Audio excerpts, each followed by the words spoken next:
Mummy आपको पता है कल ना श्रुति की भी शादी हो गई। बहुत मज़ा आया मुझे कल शादी में। शादी तो अच्छी होती है ना वैसे। अरे हाँ हाँ बेटी, शादी तो बहुत अच्छी चीज़ है, बिल्कुल करनी चाहिए। ऐसा करती हूँ मैं तेरे लिए भी लड़का ढूंढना शुरू ही कर देती हूँ, क्यों? ये है संध्या की माँ सीता। संध्या की उम्र करीबन 22 साल थी। कुछ ही समय में संध्या की मम्मी यानी कि सीता जी ने एक अच्छे घर में संध्या के लिए रिश्ता मांगा, मंदिर में। अरे आपकी बहू बेटी तो मुझे बहुत पसंद है पहले से ही। मैं तो आपसे कब से चाहती थी कि मैं बात करूं, पर मैं कर ही नहीं पा रही थी। ये तो बहुत अच्छी बात है ना बहन जी। अब देखिए मंदिर में आए तो हम दोनों के बच्चे के दिल भी मिल गए, हमारे दिल भी मिल गए। संध्या की माँ अपने ही पड़ोस में रहने वाली मोहिनी जी, जो उनकी बचपन की दोस्त है, उनसे अपने बेटे की शादी फिक्स कर देती हैं। और फिर कुछ ही समय में वह दोनों अपने अपने बच्चों को भी मंदिर में ले आके एक बार मिलवा देते हैं। मोहित बेटा बात कर लो, तुम्हें जो भी कहना हो पूछ लेना, फिर मुझसे मत कहना शादी के बाद कुछ। संध्या और मोहित को दोनों को एक दूसरे की कंपनी काफ़ी अच्छी लगती है और कुछ ही समय में वह दोनों का रिश्ता भी पूरी तरह से पक्का हो जाता है। ठंड का मौसम जैसे ही आना शुरू होता है, वैसे ही सीता और मोहिनी उन दोनों की शादी करा देते हैं बड़े ही धूमधाम से। संध्या बेटा तुम मुझे सास नहीं माई समझियो, मैं तेरी मम्मी की दोस्त हूँ। अरे वाह मम्मी, आपने तो मेरे दिल की बात छीन ली। हाँ संध्या, मेरी मम्मी बहुत मजाकिया हैं और शांत किस्म की महिला हैं। बस तुम शांत रहना, प्यार से रहना, बस सब ठीक है। कुछ ही समय में संध्या मोहित के घर को पूरी तरह से अपना लेती है और सारे कामकाज खुद ही करना शुरू कर देती है। एक दिन वह जब उसकी पहली रसोई होती है तो वह किचन में जाके अच्छे अच्छे पकवान बनाती है, जो अपने वह सास को और अपने पति को खिलाती है। कुछ समय बीत जाते हैं। एक दिन बहुत तेज बारिश हो रही होती है। तभी संध्या की सास यानी कि मोहिनी उसे आवाज़ लगाती है। अरे ओ संध्या बहू, सुनती हो? अरे देखो ना मौसम खराब हो रहा है, बारिश हो जाएगी। संध्या अपने किचन में काम कर रही होती थी, इसलिए उसे आवाज़ सुनाई नहीं देती। तभी मोहिनी जी जाके बारिश में ही कपड़े उतारने लगती है। तभी उनका पैर फिसल जाता है और उनके पैरों में बहुत ही गंभीर चोट आ जाती है। अरे संध्या बेटा बहुत दर्द हो रहा है, बहुत दर्द हो रहा है, तुम मुझे जल्दी से अस्पताल ले चल बेटा। मेरे को तो लग रहा है गुम चोट लगी है, देख खून भी नहीं निकला, लेकिन मुझे बहुत दर्द हो रहा है, मुझसे चला भी नहीं जा। संध्या एक दो बार मोहित को फ़ोन भी करती है, परंतु मोहित फ़ोन पिक नहीं कर पाता। तभी वह अपने सास से बोलती है, ठीक है मम्मी जी, मोहित जी तो फोन नहीं पिक कर रहे, हम ही लोग अस्पताल चलते हैं, ठीक है? वहाँ का एक मशहूर डॉक्टर था, डॉक्टर अमित, जो सिर्फ पेशेंट को बैठा के ही रखता था। उसमें बहुत घमंड और बहुत ज़्यादा निर्दयता थी। अरे आप लोगों का बोला था ना कि आपकी 1 महीने बाद की अपॉइंटमेंट है। अरे मैंने 2 दिन पहले तो आप लोगों को दवाई दी है, लेकिन नहीं, आपको तो वहम ही खत्म नहीं होता है। जाइए, 1 महीने बाद आना आप लोग। वैसे तो अमित का व्यवहार काफ़ी रूड था, लेकिन वह डॉक्टर काफ़ी अच्छा था। इसी बात का गुमान था उसे। अरे तुम क्या टुकुर टुकुर देख रही हो? बताओ तुम्हारी मम्मी को क्या हुआ है, मैं इलाज करूँ या यहीं खड़ी रहोगी पुतला बन? संध्या जानती थी कि डॉक्टर अमित बहुत अच्छे डॉक्टर हैं, इसलिए वह उनकी थोड़ी बहुत बदतमीजी भी सह लेती है और फिर वह अपनी सास को जो भी दिक्कत होती है वह प्रॉपरली बता देती है। डॉक्टर अमित, मम्मी जी फिसल गई, जिसकी वजह से उनके पैरों में ना काफ़ी चोट आ गई है, तो आप देखेंगे, क्या पता गुम चोट है उन्हें। अमित फिर जैसे तैसे करके अच्छी खासी दवाई मोहिनी जी को दे देता है और फिर वह उनकी बहू से बोलता है, दिखने में तो काफी समझदार लगती हो।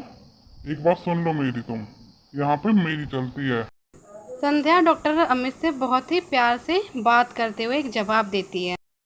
इस अस्पताल को बने हुए करीबन 25 साल हो चुके हैं और आप इस अस्पताल में 10 सालों से काम कर रहे हैं। आप काम तो अच्छा करते हैं, पर आपका व्यवहार थोड़ा खराब है। अगर आप इसे सुधार लेंगे तो सबको अच्छा लगेगा।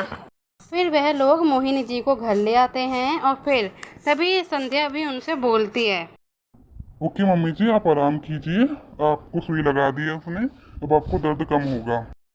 अरे मम्मी, संध्या थी तो तुम्हें क्या जरूरत थी कपड़े उतारने की? अब देखो ना, लग गई ना चोट। ध्यान रखा करो। अरे बेटा तू तो रहने ही दे बोलने के लिए।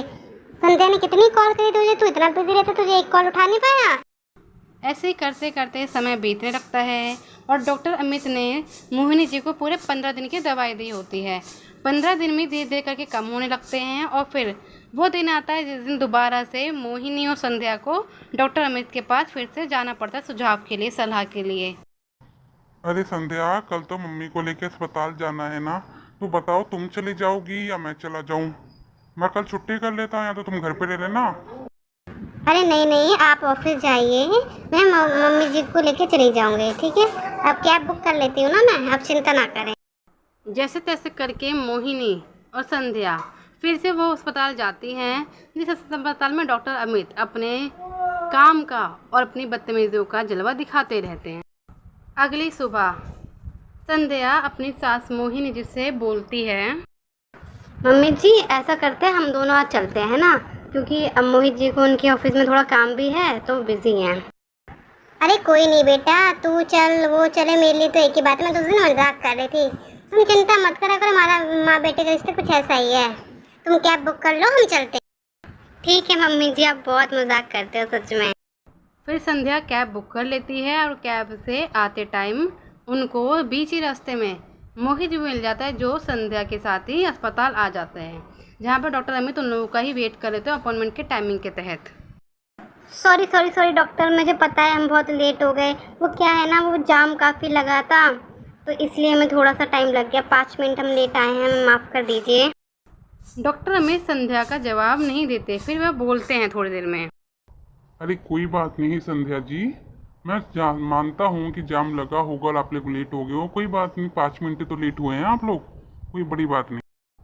अरे डॉक्टर अमित, आप तो बहुत बदल गए, ऐसा क्या हो गया इतने 15 दिनों में?